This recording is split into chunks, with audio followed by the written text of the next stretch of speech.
What does it really take to prepare for something huge like the Western States 100? Seriously. We're going deep today, looking into the mind and the methods of an elite athlete getting ready for one of the toughest races out there. We're digging into Kilian Jornet's own story, his trip to California. It's this mix of logistics, but also some pretty deep training philosophy. Our goal here is really to pull out the practical stuff, the useful bits, maybe some surprising things you can use. Okay, let's unpack it then. So he has this monster 19-hour flight, lands in Reno. You'd think, maybe, sleep. But no, first thing is this unique training run, a short vertical kilometer, a VK. Right, a VK. That's 500 meters of gain over just 3 kilometers near Lake Tahoe. It's meant to be a sprint, flat out.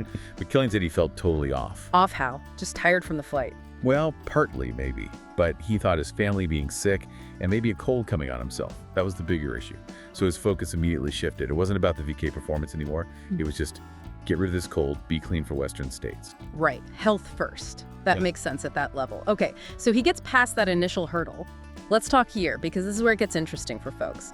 His new shoes, the Kajurag Z02. What's the story there? Ah, yes, the Kajurag Z02. It's really an evolution of the first version, the 01.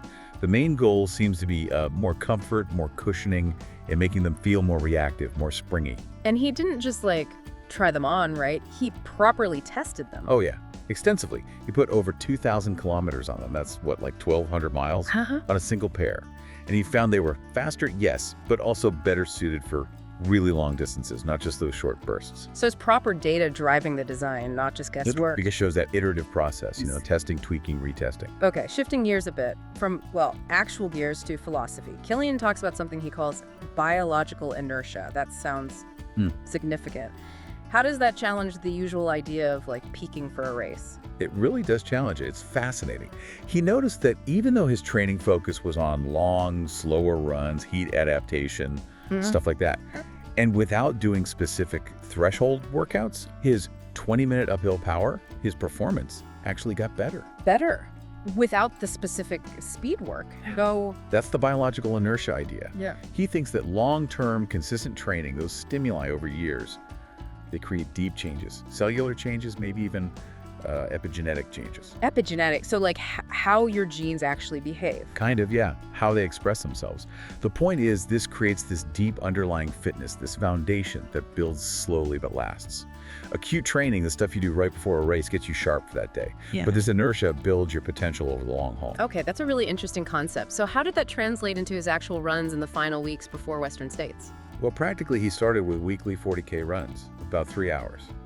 He said that was to activate the neuromuscular system again after the travel and the initial sickness. Yeah. Get the brain and muscles talking properly. Makes sense. And then closer to the race. In the last 3 weeks, he ramped it up. An 80-kilometer run, about 6 hours, 2 weeks in a row. Then the final week, a slightly shorter one, 60K, maybe 4.5 hours. Still pretty big runs. Oh, absolutely. And he also did a 30K recon run on a key part of the course, Forest Hill down to the river, just to keep it fresh in his mind. Tactically important. Visualizing the course. Smart. Now, for a quick practical tip, something super specific, what was in his bottle on one of these runs? You mentioned something unusual. Olive oil? Seriously, olive oil. Yep, olive oil. He just casually mentioned he's a very good fat oxidizer, which, for ultra distances, being able to efficiently use fat as fuel is huge. Not your typical energy gel or sports drink, huh? Definitely not. Okay, so final week, big race looming. It's all about rest, right? What's his key advice there? It boils down to trust the work you've done and actually accept the rest. Don't fidget. Don't try to cram more in. He said, and I think this is great, anything can make you better, but you can do many things to make it worse. Powerful. Don't mess it up at the last minute. Preserve the energy you've built. And finally, he wrapped up with something a bit deeper, kind of a human trait observation. Yeah, he did. He suggested that fundamentally everyone's a scientist. We all have this innate curiosity, constantly asking why. Like little kids exploring. Yeah. And he feels that drive to understand, to figure things out, is crucial for learning anything, and something we should really try to hold on to.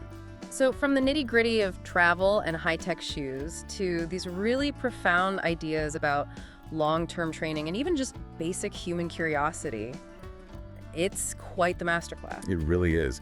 And maybe the takeaway for you listening is to think about your own goals, fitness or otherwise. Are you building that biological inertia? putting in a consistent effort for long-term gain, even when results aren't immediate. And maybe, how can you tap into that inner scientist, that curiosity, a bit more every day?